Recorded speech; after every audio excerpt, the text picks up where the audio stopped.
inkonzo yesabatha nasemini so iphathela isuthi bafakaze ngalokhu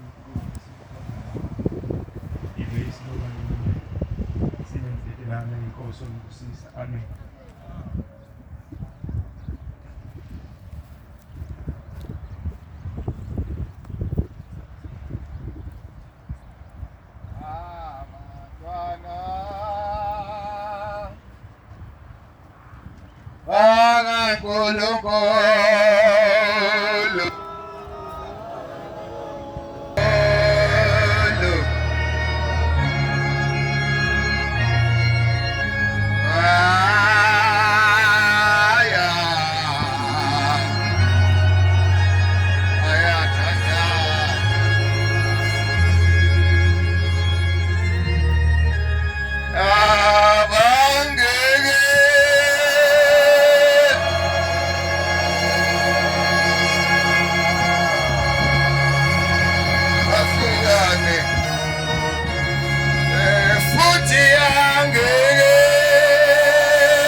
Angizange sazithula ngiyabonga ngikhumbuza abafowethu sengikhohliwe ukuthi okuqilela inhlayisuthi yakwaNduli igama ubuhle Nduli Soweto semene Ntembe. Amen. Manazaretha ingcwele ngoba sila sisenkonzweni yenabathu ziphume ziphelele ngaphandle kodwa kwaze kwavela umbono ukuthi akube khona lento esihlangene ngayo namhlanje eyinabathu. Amen. Manazaretha ingcwele inabathi yathi mayiqhubeka ngesikhathi senyanga yezulu yadlula inkosi inyanga yezulu kwahlala uthengo lenkosazana lathi mahlala uthengo lenkosazana kwabanzima ngoba njengoba kunje babekhona nangaleso sikhathi kodwa makufika uthengo lenkosazana kodwa lathi uthengo lenkosazana malihlala kunjalo lathi mina ngiyaqhubeka nenabathi yaqalwa ubaba. Amen.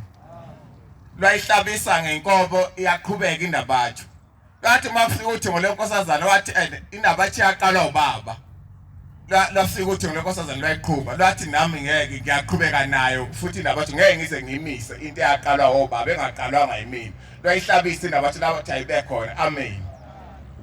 Manje Manazaretha ngoba silana sihlangana ngento enjalo ngendaba kaShembe ngento eyahlushekelwa ngokubuka izimo ezazikhona emhlabeni kubonakala ukuthi izingane ziyakunenhlangano zepolitiki nayo yonke into emnandi yayingaphandle kodwa kwathiwa yini engalekelela ukuthi igcine izingane nazo zikhona zingaphumanga ngaphakathi la ebandleni inkosi yaManazaretha yasungulelana kinabathu. Amen.